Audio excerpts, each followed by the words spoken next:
சத்குருவே சரணம். சில பேருக்கு காதல் திருமணம் மட்டும்தான் நடக்கும். Love marriage only possible. அது சில கிரகங்க அமைப்பு.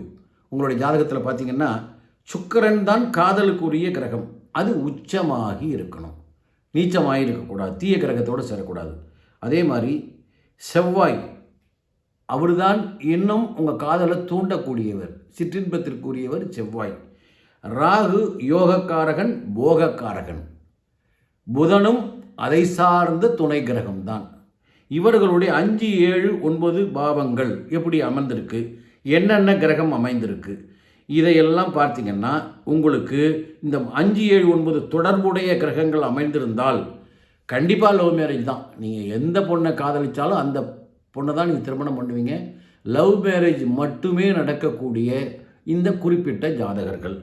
அதே மாதிரி 5ஆம் அதிபதி 7ஆம் அதிபதி, 7ஆம் அதிபதி 9ஆம் அதிபதி, இவர்கள் தொடர்பு இருக்கும் உங்கள் கிரகத்தில், உங்களுக்கே தெரியாது.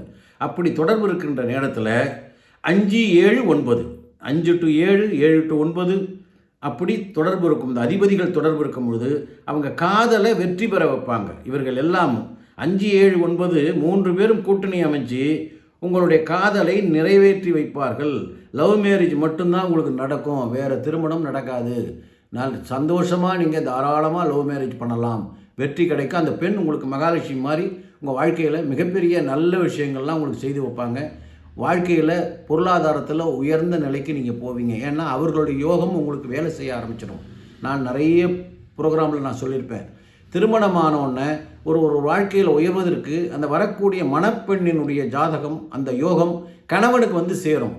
ஒரு யோகத்தோடு இன்னொரு யோகம் சேரும் பொழுது இன்னும் ஒரு படி சேர்த்து முன்னேறுவாங்க. இதுதான் அந்த அந்த திருமணத்தினுடைய ரகசியம், வேறு ஒன்றுமே இல்லை. அதனால் இந்த மேற்படி கிரகங்கள் உள்ளவர்களுக்கு லவ் மேரேஜ், காதல் திருமணம் மட்டுமே நடக்கும். சரிங்களா? சப்ஸ்கிரைப் பண்ணுங்கள். வாழ்த்துக்கள். சந்தேகம்னா ஃபோன் பண்ணி கேளுங்கள்.